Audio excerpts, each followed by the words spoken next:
Esther's story begins in ancient Persia, during the reign of King Xerxes, also known as Ahasuerus, a vast empire stretching from India to Ethiopia, where the Jewish people lived in exile after the Babylonian captivity. She was a young Jewish orphan, raised by her cousin Mordecai, belonging to the tribe of Benjamin, the same tribe as King Saul, which already links her to Israel's royal heritage. Visually, we imagine the grandeur of the Persian palace, golden halls and silk curtains, contrasted with a humble young woman who would soon rise from obscurity to the throne.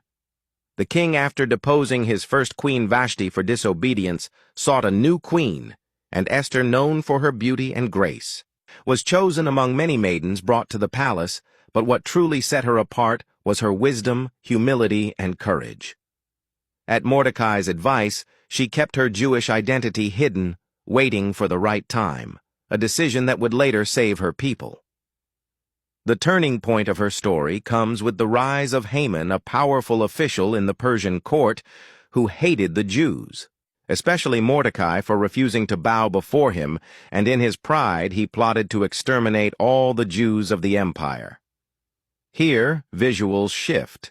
We see dark council chambers, secret decrees being written, and the shadow of doom over the Jewish communities scattered across Persia. Mordecai urged Esther to act, reminding her with the famous words, "Who knows if you have come to the kingdom for such a time as this?" A statement that still echoes today as a call to courage when destiny meets responsibility. Risking her life, Esther approached the king uninvited, a dangerous move punishable by death. But the king extended his golden scepter, sparing her, and she invited him and Haman to a banquet. At the second banquet, Esther revealed her hidden identity as a Jew and exposed Haman's plot, turning the tables dramatically, and Haman was hanged on the very gallows he had prepared for Mordecai.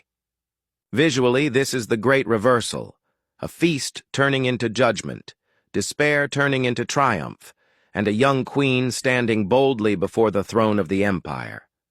Esther's intervention not only saved her people from annihilation, but also elevated them, as the king issued a new decree allowing the Jews to defend themselves, leading to their victory over their enemies.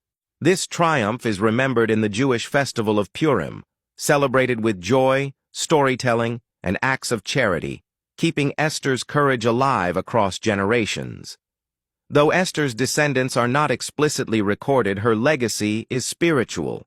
She preserved the Jewish people at a critical moment in history, making possible the survival of the line through which future generations, including Jesus and Christian belief, would come. From Esther's story, we learn that true greatness is not only about beauty or position, but about courage, timing, and faith, for she was willing to risk her own life for the sake of her people.